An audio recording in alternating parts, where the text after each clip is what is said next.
Good evening, everyone. It's great to see all of you.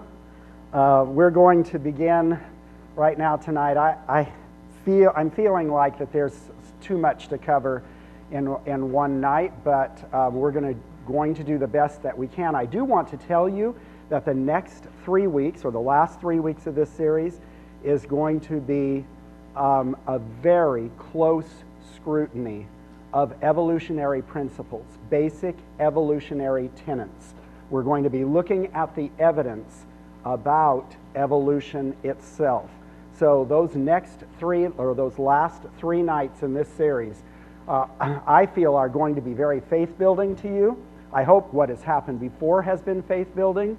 I know tonight is going to be difficult for some of you to hear. I'm somewhat disappointed that the Lord did not come at 4 p.m. as I asked him to today, so I wouldn't have to go through this tonight. But you know what? I will tell you this. I cannot think of a group that I would more feel comfortable with than you dealing with something as difficult as this is. Okay? No, it is not why. If that is why, it is a God thing. It wasn't Aaron and I getting together. Okay, so I want us to just think for a moment about what you learned last week about the Big Bang Theory and about the universe, because I'm going to begin tonight with the fun fact of the day, and this one is pretty mind-blowing, just like the others have been as well. Our universe, and this is according to Stephen Hawking and other, astrophysicists who study the universe, etc., it's so finely tuned that the following margins for error or deviations have been quantified by scientists to show its precarious balance. The ratio of electrons to protons has to be exactly right to 1 to the 10 to the 37th power. That's the margin of error that it could have. That's 1 to 10 with 37 zeros following, okay? Not only the ratio of electrons to protons, but the ratio of electromagnetic force or magnetic force, which also includes gravity. It cannot be off any more than 1 to 10 to the 40th power in our universe, or the universe would begin to either scream apart at distances and speed that would be nuts, or it would coalesce together into one big gravitational mass. The expansion rate of the universe, again, is perfectly tuned to 1 to 10 to the 55th power, and the mass density of the universe must be within this range of 1 to 10 to the 59th power. Now you put all of those together, and you have an extremely finely tuned universe, or really, really bad things would happen to the universe itself or to life as we know it in the universe. But that is not our topic for tonight. Our topic for tonight is the age of the earth. And I want to remind you of a very, very special passage of Scripture in Romans, the 1st chapter. Not that we haven't looked at it before, but we need to look at it again. Romans 1:19 and 20. Because that which is known about God is evident within them, for God made it evident to them. This is Paul speaking about those who rejected God, and he's saying that God has made something evident to them. For since the creation of the world, his invisible attributes, his eternal power and divine nature have been clearly seen. Now look at this. He doesn't say clearly seen by what he has written or what he has stated. It is clearly seen and being understood through what has been made, so that they are without excuse. God invites us to look at his creation and see what he has done.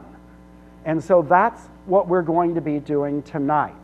Now, I'm going to make a disclaimer in just a few minutes. I'll make 2 or 3 tonight, okay?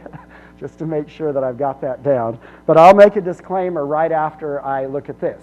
As far as the age of the earth is concerned, for young earth creationists, they would state that the earth is between 6,000 and 10,000 years old. One of the main reasons for the 6,000 year period of time is simply the genealogies that are found in the Bible.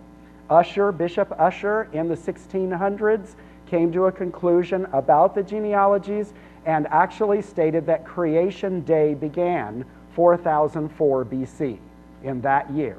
So you have the 2,000 years somewhat now that we have today, and you've got about 6,000 years. Other creationists will go as far as 10,000 years and allow for large gaps in the genealogies.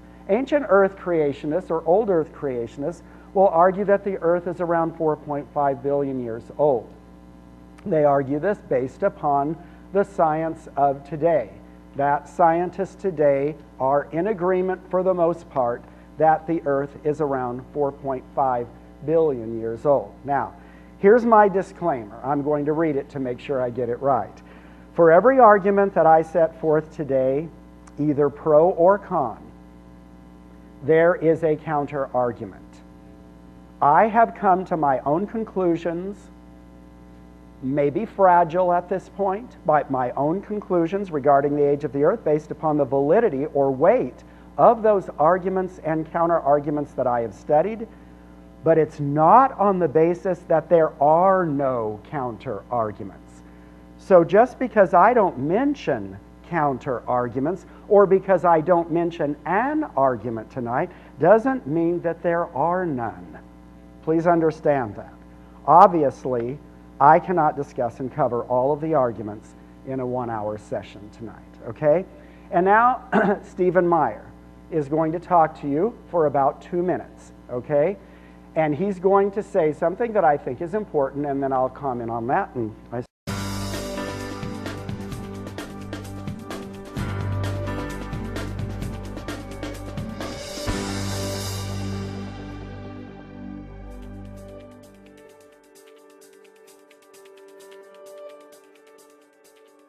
Well, the theory of intelligent design, again, holds that an intelligent agent was responsible for some of the key features we see in life in the universe, and that you can tell by looking at the evidence.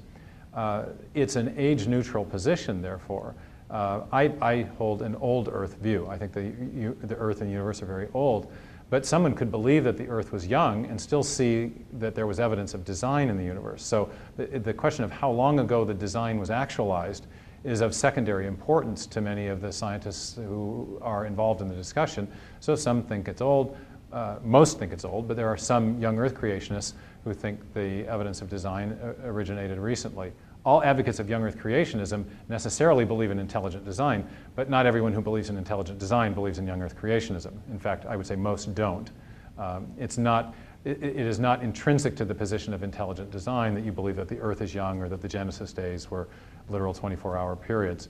In fact, it's probably important to clarify that as well. The theory of intelligent design is different from young Earth creationism in 2 ways. First, it's different in content. It's affirming that life is the product of intelligent agency. It's not affirming that life arose 10,000 years ago, or that so it's not affirming that the Earth is young. And secondly, it's different in method or approach. The young Earth creationism is a deduction or an interpretation from Scripture. Intelligent design is an inference from biological and other evidences.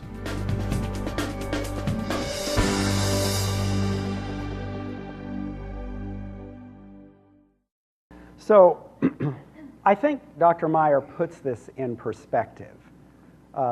Buddy Payne is a guy who works with Florida College, and when he's asked, and he's Harvard educated, he's quite a bright guy. When he's asked, what do you think about the age of the Earth? He says, I'm an agnostic, which simply says, I don't know.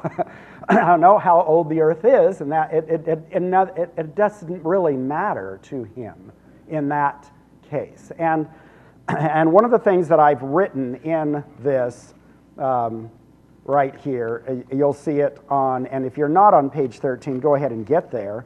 at this time, but you'll see it on page 17. I do not believe that Christians should judge each other's faith, each other's fellowship, or standing before God on the basis of the age of the earth, the length of the days in Genesis 1, or their understanding of whether the flood could account for the appearance of age in the earth. I just don't believe that that should be done in any way, shape, or form, and neither does Dr. Meyer. And I think he's a reputable person among this group because we've seen his work in the past 3 years, and I think that that work stands for itself. Now, with that stated, we're going to begin by looking at young Earth arguments. In other words, arguments for an Earth that would be 6,000 to 10,000 years old. I will give you an argument. I will sometimes read out of something tonight to make sure that I get it correct in the overview of the argument. And then I will sometimes give you a criticism of that or a counter argument to that. One of the young Earth arguments states this, that if the Earth were billions of years old, we would not see the appearance of comets. In other words, comets are only going to be able to circle the sun for a certain number of years. And after a while, they keep getting closer and closer and closer, and they get flung out farther and farther and farther. And so there just wouldn't be any comets left in our solar system if it were that old. Well, the criticism of that is that new comets do come into our solar system from the Kuiper Belt beyond the orbit of Neptune. And so that seems to be answered quite well by scientists. Another one is evidence of moon dust. Given the accumulation of the dust on the moon, the thickness would be much, much deeper. In fact, young Earth creationists sometimes state that the NASA personnel were extremely concerned that when the astronaut actually stepped upon the Earth, that he would fall through, feet and feet and feet and feet of dust. That is, by the way, a myth. That is not the case with NASA. But the depth of the moon's dust is consistent with billions of years, according to scientists, and it's a myth that the other might happen. Evidence of written records. Written records of human history date from about 5,000 years ago. That is something that would have to be altered at this time. Even my textbook, my social studies textbook at school would indicate that there were written records, before 5,000 years. Not well-written records, but before that time period. But at any rate, the criticism is humans were the last of God's creation on life, of life on the earth, and so therefore old Earth creationists do not believe that humans have even been around for millions of years, humans in their present form. Evidence of Niagara Falls. The erosion rates at Niagara Falls indicate it's only about 10,000 years old. Geologists are going to say, you're right. It's about 10 or 11,000 years old, and so that's not a problem there. It doesn't indicate that it's in contradiction to what geologists have found out about Niagara Falls. Evidence of sediment on the seafloor. Since sediment continually accumulates on the seafloor, the amount would be much, much greater if the Earth were 4.5 billion years old. Again, the criticism of that is that the ocean floor recycles itself through subduction and through, well-documented other processes and of eroded sediments, etc. And so that is in complete harmony with what geologists say could happen in 4.5 billion years, okay?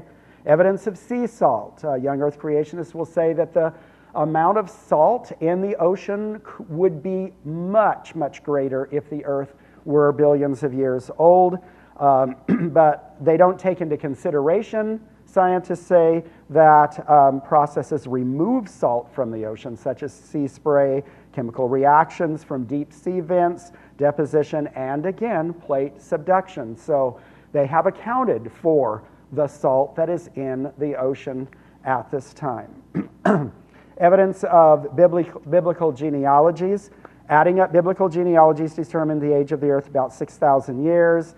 I've mentioned Ussher again, strict counting of genealogical ages.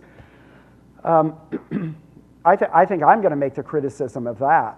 I have not ever looked at genealogical records as a way of dating anything. I have looked at genealogical records as a way of seeing ancestral lineage. That appears to be the purpose and my understanding of genealogies, especially of the New Testament and in the Old Testament, to get to the ancestral lineage. And to me, there are huge gaps in there, and it was not the purpose of the writers to give them in consecutive order in order to give an age of the earth. Okay? Evidence from Genesis 1 and 2. The most natural reading of Genesis 1 and 2 is a 6 consecutive day creation count. This could not account for an old earth. Okay? That's a very good argument, I believe. It's a sound argument. But old earth creationists do not accept that believers must limit themselves to a 6 consecutive day creation understanding of Genesis 1 and 2. And they cite other passages in the Bible like Revelation or Matthew that indicate things that if we were to take literally, as some people do, we would have a very different view of the end of the earth and of the second coming of Christ and things like that, in which the natural reading would not be best for the interpretation of the passage at all. Here's another thing to think about. I want you to do a homework assignment for me this week. Go and find out everything that supposedly happened on the 6th day of creation in a 24-hour period. Read Genesis 1, read Genesis 2. Think about that very, very carefully. How many things happened in that day, 24-hour period, if they have to be that? And that's an interesting thing to look at that.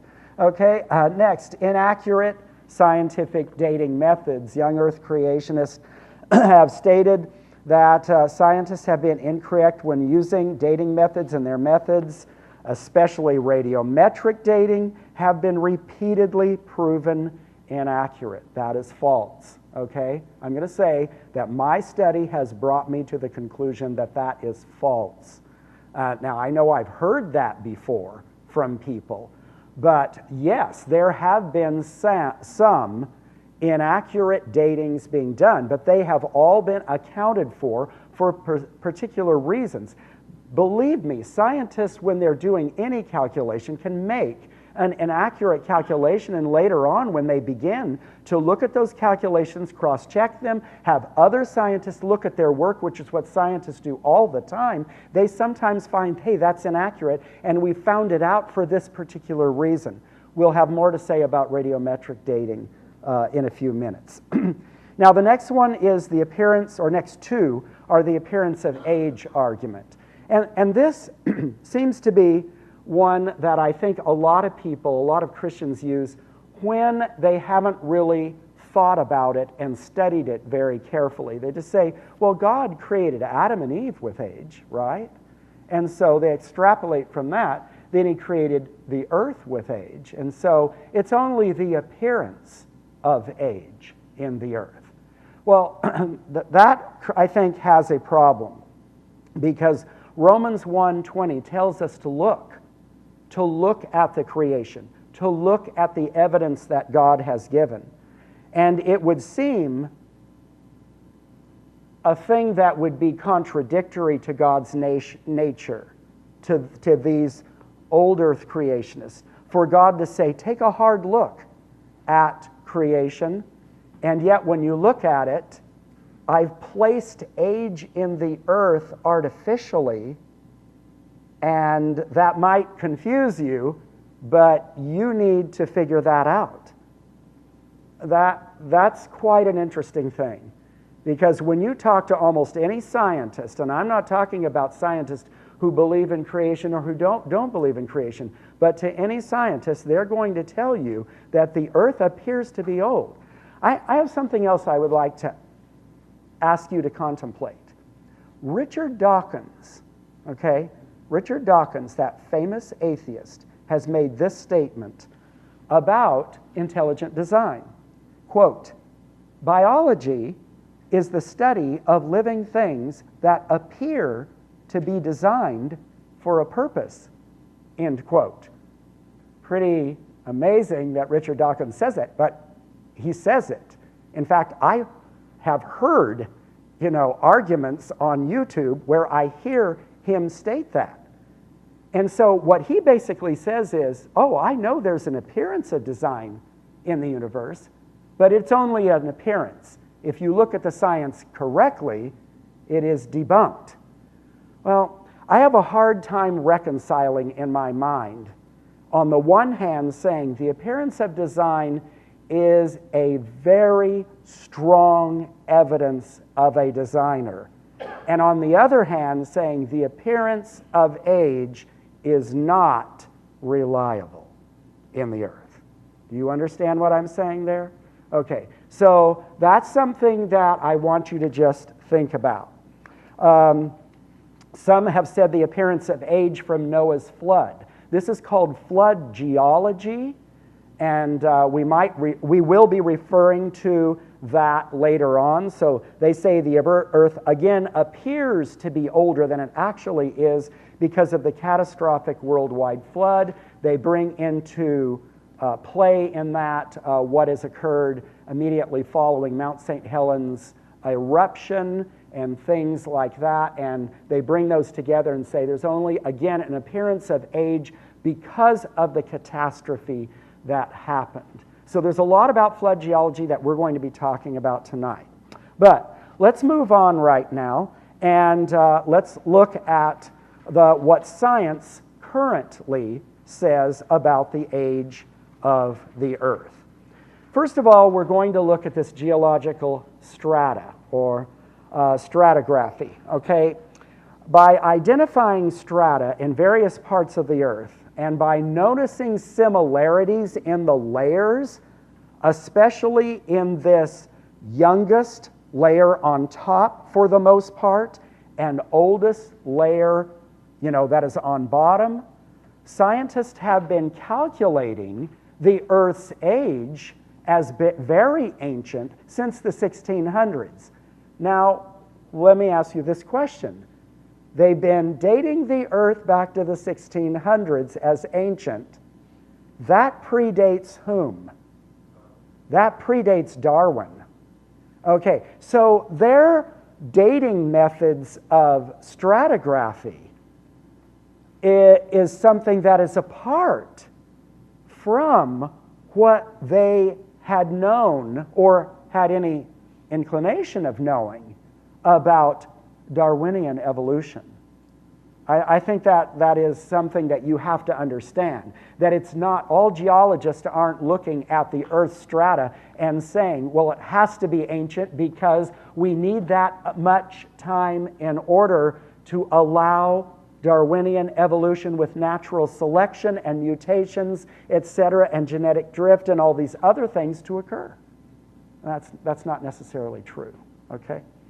Okay, so that's an interesting thought. Nicholas Steno, I guess is how you say his name, in 1669, his observations of geological antiquity were made well before Darwin and even formed his ideas, so these are unbiased observations of God's natural revelation. Horton and Roberts, page 243. Quite interesting there. Okay, now let's begin looking. You can look right in your booklet here on page 15, and you can see just kind of a informational picture of what scientists believe that the strata would look like. Now, if you think that there's one place in the Earth where you can go and just rip apart a particular side of a mountain and find every one of those strata, I would have to say that is probably not true, as far as I know. Okay? You're not going to find it just like that. But so many stratigraphic finds have been made throughout the Earth and cross-checked with one another.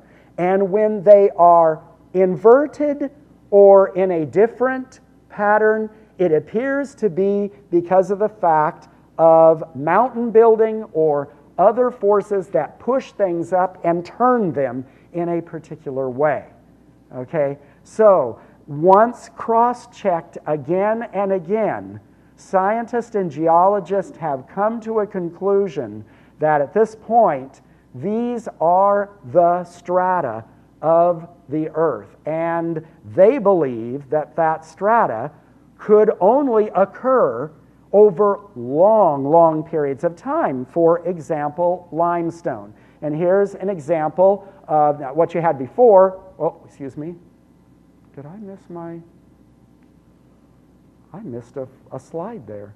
There was supposed to be a really good slide, right? Oh, there's my geological strata. This is just, an example of very beautiful strata. There's a lot of strata that doesn't look this pretty, by the way, so I just chose that one. But also here, look at the limestone. The limestone is the white, and the shale is the dark there. Now, limestone is a sedimentary rock. Sedimentary is how some people say it. Rock consisting of more than 50% calcium carbonate, and some limestone is fossiliferous, meaning it has lots of fossils in it, and other does not. But what is interesting about limestone is that it takes approximately 2,250 years for 1 foot of limestone to form. And discoveries of uninterrupted layers of this type of limestone in the earth of just 100 feet would indicate an age of 225,000 years old. Now, I want you to understand also that limestone has been found in higher levels, in medium levels, and lower levels, as the earth goes through many, many cycles, according to geologists. So they make this point here. So you've got a picture of limestone, shale, limestone, shale, limestone right there. All right, the shale is just deposited clay and mud, which if you were to get some shale, you can take a tool and just kind of hit it, it'll fall apart. It's not very well compacted, and as a result of that, you might even be able to thumb it apart. But in limestone, I mean, we have actually used that for building material. The ancient Egyptians did so. It's white, and it's a very beautiful building material. Sometimes it's full of different kinds of fossils as well, but not all of it is. The next one goes right along with that. Each layer of rock contains distinctive fossils.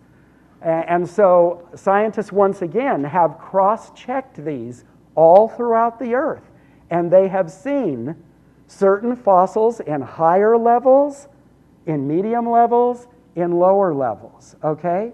And yes, sometimes they're interrupted, sometimes they're above others, but that only states to a geologist that those have been elevated through the forces of the earth from the mantle magma that would push them up over long periods of time. In other words, the Himalaya Mountains, ladies and gentlemen, according to geologists, are made by the subduction of the Indian continent underneath the Asian continent. And in fact, we saw a big catastrophe with regard to that, when a movement of that entire subduction, process went on, and it caused the unbelievable, tsunami, that killed 250,000 people. That was because of the subduction. Mount Everest is growing, folks. It's not decreasing in size. It's going up, okay? So the fact that you can find fish fossils at the tops of mountains indicates that they were once on sea floors, according to geologists. Okay, I'm going to put down this in kind of bold, all right? The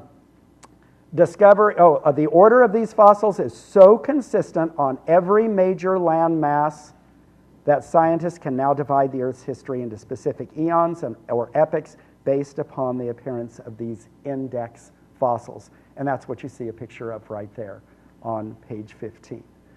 By the way, for young Earth creationists, all dinosaurs, if you think about this, dinosaurs, which according to geologists disappeared about 65 million years ago, all dinosaurs had to be fossilized in Noah's flood, okay? And a dinosaur nests have been found, cracked eggs have been found, fragments of meat next to dinosaurs that were meat eaters have been found.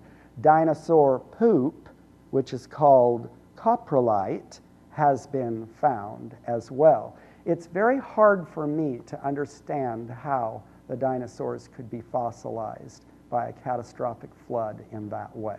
That's very, very hard for me to understand that. Now let's look at radiometric dating, okay? I want you to think of radiometric dating a little like an hourglass, okay? Because a rock, when it is first formed, some rocks, not all rocks, but some rocks have radioactive material in them. So they're not as tight, you know, with their molecules or their nuclides, and other rocks are kind of loose with them, like uranium, and they'll send out an isotope, and they'll send it out on a somewhat of a regular basis. Well, scientists have been able to figure out this idea of what the half-life of a certain rock is, okay, as they look at this through radiometric dating. And in doing so, they've employed this method of looking at the Earth's age. And there are some extremely, very, very good charts, graphs, etc. This is a 43-page document that I read from cover to cover on radiometric dating and the Christian. And if you ever want to read it, I highly recommend it, okay? And it goes through every single argument and counter-argument to radiometric dating. After reading this, I am convinced at this point in my life that radiometric dating today is very reliable. And it has been cross-checked again and again and again. And for all of the times that mistakes have been made, scientists have been able to go back for the most part and figure out what the mistake was. Or, you know, in some cases, they might not have used early on the correct dating method. For instance, there are over 40 different radiometric dating techniques. I was unaware of that. I only knew the last 3 that are in blue, because those are the ones that I would learn at school in science that I would teach my kids. But there are over 40 of these, radiometric, using or employing radioactive elements. And they use this in order to determine the age of rocks and fossils. The 3 most widely used ones are radiocarbon dating, or the one called carbon-14, which is used to date fossils or artifacts, things that have some life in them or did have life in them before, and then the potassium-argon dating, and then the uranium-lead dating. And so with all of this, radiometric dating is endorsed by certain people who believe in the inerrancy of the Bible. That word means that they do not believe the Bible contradicts science, and they do not believe God has ever made a mistake in the Bible, and that there are no mistakes in the Bible. Okay? So these are Christians who believe in the inerrancy of the Bible, who believe in intelligent design, who believe in a Genesis creation, and they state this: radiometric dating methods rely on one of the most consistent phenomena in all of nature, the decay of radioactive nuclei. Okay, so I'm going to go on and just move on from that and say that the other things that you might want to look at are cross-checking volcanic deposits. When volcanoes occur, then the rock that occurs basically, ladies and gentlemen, has its clock started from 0 right then. So they've taken these recent, you know, lava flows like on Hawaii and other places, and they've looked at these and cross-checked it with others that would be very, very ancient type of lava, and that would mean a difference if they could not cross-check those and it matched. But this is one of the reasons why geologists believe in these radiometric datings. Polar ice caps. This is a really interesting one to me. I found this to be quite interesting. Look at what this one shows right here. This is a core of what happens in Antarctic or in the Arctic. Okay? Every year there's a summer layer of snow and there's a winter layer of snow. And so what you see here is just part of the core. This is an example of the core of an ice cap. It shows several layers of snow accumulation. It was taken from 1,855 meters into the ice cap, okay? And each layer indicates a seasonal snow. The arrowed lines demonstrate the summer layer sandwiched between the darker winter layers. And ladies and gentlemen, that polar ice cap provides powerful proof. You know, it even shows the pollen that was in the air at that time. They've been able to take that out of those layers. It shows whether the air was dirty at that time, whether it was cleaner at that time, whether there was a big snow at that time, whether there was a small snow at that time. And they've been able to look at these polar ice caps, and they come with a great deal of age, according to geologists. Other methods. One of them, the list is not exhaustive here, but there's geologic column accumulation, cross-checking the seafloor material, cross-checking the Milankovitch cycles. Others are not mentioned that I mentioned. I want to throw this one out for you that I just looked at that I didn't put in here, which is the coral. Scientists have been able to look at 18,000 feet of coral already present in the earth. An 18,000-foot coral mountain that's underneath the sea. Well, when you understand that in today's world, coral only increases 1 millimeter a year. It can increase less because of the presence of less calcium carbonate in the water, but it has a threshold. According to what scientists have found out, it cannot increase any more than 1 millimeter. So ladies and gentlemen, just with an 18,000-foot one, you multiply that times, the millimeters that would be in that, at what foot is how many millimeters, and you've got a dating that is much, much larger than 10,000 years. And that's a present-day coral reef. So, currently scientists state that the age of the Earth is approximately 4.5 billion years old, and that life appeared on the planet about 550,000 million years ago. Okay? Remember when we talked about the Cambrian explosion? Remember we talked about that strata and how that really does a number on Darwinian evolution, because he figured that was the lowest level that he saw in the strata at his particular time in his work, and yet he made a prediction that all of the different phyla that are seen in the Cambrian explosion, all of the various life forms and species that you see that are so well constructed, so to speak, and are so much like what we see today on the Earth, he postulated that there would have to be layers and layers and layers of transitional species below that in the layers that we would one day find. We haven't found that, okay? So again, as a result of that, geologists and other life scientists are saying that life occurred on the Earth about 550,000 or million, years ago. Young Earth creationists, by the way, will take each one of these things that I just mentioned and they will deconstruct it. Old Earth or ancient Earth creationists do not have to go through a process of deconstructing. And I am not trying to bait you into believing it because you don't have to do more work. I am simply saying that this is what happens. Whenever scientists say this, young Earth creationists will say, I can deconstruct that for you. All right? Whereas old Earth creationists take a look at it and say, this is quite a proof that the Bible itself, being allowed to be something that states that the Earth can be old, is in harmony with all of this science. And so that's an interesting part, I think. Turn over to page 16 at this time.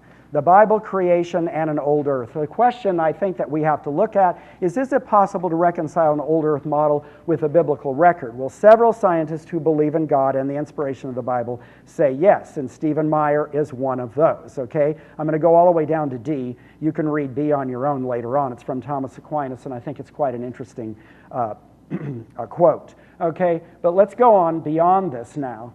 And look at this. The following is a brief explanation of the beliefs of creationists who do not believe in a 24-hour, 6 consecutive day creation account. Okay? So, first they believe that the Bible is inspired by God and is inerrant. So, do not think that an old earth or ancient earth creationist believes that the Bible is just a myth or has a very, very liberal understanding of the inspiration of the Bible. They do not believe that. They believe in the inspiration of the Bible and in creation. They argue that the Hebrew word yom, which is translated day, that we looked at last week in Genesis 1, can mean age or a longer period of time than just 24 hours, and translated such in other passages like the ones that I give there. The creation account in Genesis allows for long periods of time in between the days of creation. Question: could God have created, formed, fashioned? Remember those words? Not everything was the bara word in Genesis 1. Remember the word was formed or fashioned, taking existing materials and putting them together and forming it. I believe that's what God did with our body. He created bara, all of the matter of the universe. He took that matter then that he had created and he fashioned and formed a body called Adam, and later on called Eve. But he then borrowed his spirit inside of each one of us, and does that at the point of conception, I believe, every single time someone is conceived into this world. So that's quite an interesting thought. Could it be that God created or formed or fashioned everything in 6 24-hour periods separated by millions and billions of years? Well, the answer to that for some is no, I can't read Genesis 1 that way. The answer for others is yes, I can read Genesis that way. And I know that some young earth creationists will say, well, you're just using science to interpret the Bible. Let me ask you a question. Do you have to do that with Psalm 104 now? I believe you do. Psalm 104 says, the earth shall not be moved. I interpret that differently than I would before Galileo's time period. So that to me, I'm not going to make an excuse and say that that's a bad thing to do. I understand that that could be a slippery slope, and I want to be very, very careful about that, especially when new science says something. Okay? Old earth creationists believe or reject a 24-hour, 6 consecutive day creation belief because it is not consistent with overwhelming geological evidence of the age of the earth, like fossil record, Pangaea. You remember Pangaea when you were studying science in school? Alfred Wegener came up with that in about 1912, and then everybody thought it was kind of crazy that the earth was all in one land mass and then it separated apart. Well, remember, folks, that in about the 1950s, for those of you who are about as old as I am, they figured out that plates are moving. And that plates are moving at about 2 to 5 centimeters a year. And so if you extrapolate that back, and you look at Africa and you look at South America and you put them together like puzzle pieces, and you put the fossils from both of those continents, they look exactly alike together. And then you also look at Europe and North America and you see the extension of mountain chains that go right there. You are coming to the same conclusion that scientists come to a conclusion when they say, well, the universe is expanding. Well, if it's expanding, then extrapolate back. It goes back to a point of singularity, as we talked about last week. Okay, same thing is true with Pangaea. Now, if it's moving 2 to 5 centimeters a year, it's just not enough time. Flood geologists will say this, that right after the flood, there was a complete restructuring of the earth. And God did it completely and utterly and formed the mountains and everything else. Well, in doing so, if that were to occur only naturally, this earth today would be uninhabitable if that happened even 10,000 years ago. It would explode with so much earthquake movement and volcanic activity that we would not be able to live on the earth. So, again, the counter-argument to that would be, young earth creationists would say, okay, well, God did a miracle. That, I don't ever look at God and say he can't do something. The question is whether or not he would do something like that, okay? And that's where I've just come to make the conclusion that he would not do something like that. I think God is saying, I will use nature as it is, and you can look at it very carefully and figure out who I am and what I'm about by what you see. They also reject flood geology, which we're going to look at in just a moment, as an explanation for the appearance of age in the earth because of the mounting evidence in several scientific disciplines. And they reconcile the emergence of light on day 1 and the sun and moon being mentioned on day 4 as the time after ages when the sun and moon were finally visible, because they believe there are millions of years, if not billions of years, in between each, quote, day age period. All right, let's move on to flood geology. This is a lot of information, I apologize, but we're moving right along and we will be done at about 6. Flood geology in the Earth's age. Is it possible for Noah's flood to have caused all we see today as geological evidence of an ancient Earth? Okay. Well, there is an institute for creation science. It's called the ICR, that argues for this theory. And they have creationists that go around looking for evidence of how the flood could have caused the appearance of age in the earth. It should be noted here that the scientific community, and I'm not trying to put anybody down by saying this, I'm trying to give you a fact, okay? If you want to believe in flood geology, you are going to believe it in spite of what the scientific community at large believes. Now, I understand that I believe in creation and the scientific community at large believes in evolution. I understand that. However, I believe that I use science to confound appreciated science that is well documented, to confound Darwinian evolution, and I believe I can do that in the next 3 weeks. Whereas flood geologists must deconstruct what science in general has come to a conclusion regarding the age of the earth.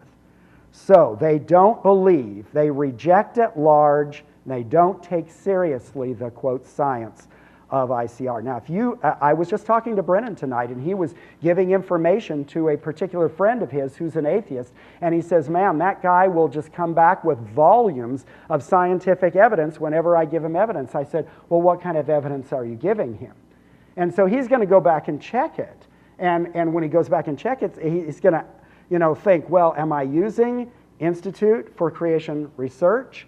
If that's the kind of science that I'm using, then yes, he will have a lot to say about that. Or is he using, and are you using to confound an atheist, something that is well accepted in the scientific community to confound them? That's where I think you want to have your battle, brothers and sisters. I don't think you want to have your battle with them on the age of the earth.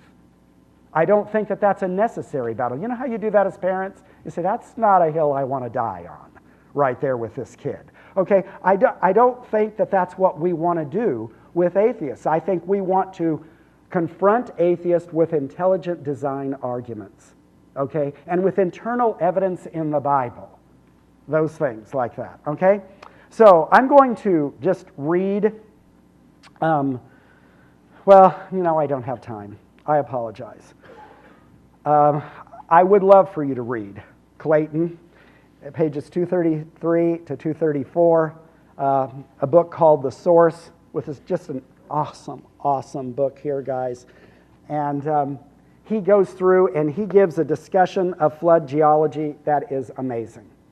He presents their arguments, and then he goes through and looks at it. I just quickly summarized them here. The sequence of simple to complex life forms preserved in the Earth's strata just can't account, in my mind, it cannot be accounted for in a catastrophic flood. the fossil record that shows human remains with, would show human remains with trilobites. It would have to show it, but we have no human remains with trilobites in the Cambrian period, and we don't see it. It's going to have human remains with dinosaurs. Someone stated that there's something in Texas where there's, footprints of humans right along with footprints of dinosaurs. Even young Earth creationists have viewed those to be things that have eroded over time and only, in this case, do appear to be human footprints. And scientists have accounted for the look that's different because of erosion that has occurred. So the fossil remains of cycads, which are Jurassic-type trees, would be fossil remains with the regular trees that we see today, okay?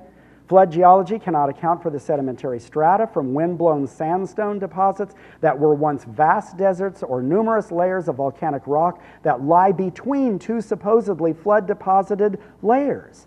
Quote, a single flood cannot produce the kind of distinct layer sequencing actually found worldwide in the sedimentary layers, and that's by Hill Roberts in their book, Roberts and Wharton, in the book called Understanding Creation. The Grand Canyon would not be a massive meandering vertical gorge, but a more U-shaped. If you've got a catastrophic flood, you've got rushing water that is going to come down in a mad rush, okay, in the receding waters. It's going to happen. And remember, the receding waters took what? About 150 days to get that done. And so I know that young Earth creationists say, yeah, but there were other water supplies up north in North America that broke loose and then continued that process over a 10,000 year period or a 6,000 year period, etc., maybe a 4,000 year period. But again, it doesn't make sense, because if that were the case, it would not be the meandering type of strata from top to bottom that you see. By the way, the Grand Canyon is about a mile deep. You don't find any dinosaur fossils in the Grand Canyon, but you do find them in Bryce and Zion. Those are elevated higher. Okay, why don't you find them there if that happened at that time? Because flood geologists are going to have to state that the fossils of dinosaurs would be. Now, what they have a counter-argument to that. They state in the first part of the receding deposition of layers, the dinosaurs were floating dead bodies above. And then later on, they got fossilized in places like Bryce and Zion. Okay, I just find that to be a stretch with the science that's available to me today. So, again, I'm going to end here by making a statement that my daughter, Erin Dill, said the other day. She said it pleadingly to me. She said, Dad, I've seen so many of my friends and acquaintances go through universities and colleges and lose their faith. She said, plead with your church to consider an ancient earth. And I think that if our children and grandchildren are raised in this society today, going through the science that they're going to go through, if they go to universities and colleges, and they can only in their mind believe in a 6-day consecutive 24-hour period creation and an earth that is 6,000 to 10,000 years old, they can only believe that in their mind when they are presented with the scientific evidence that they're going to find in schools. I fear that they will lose their faith. And that's what Erin was saying. I am not using that as a way of extorting you into believing in an old earth. Not in the least. I am simply saying, be ready for an argument from young people who have gone through science classes and have gone through universities. Because if you do believe in a young earth, you better be prepared with good science to match what they're going to be telling you. Because I fear you will lose that cognitive battle. And if you do, they could lose their faith. I have to give you some troubling news tonight, and it's so hard for me to tell you this.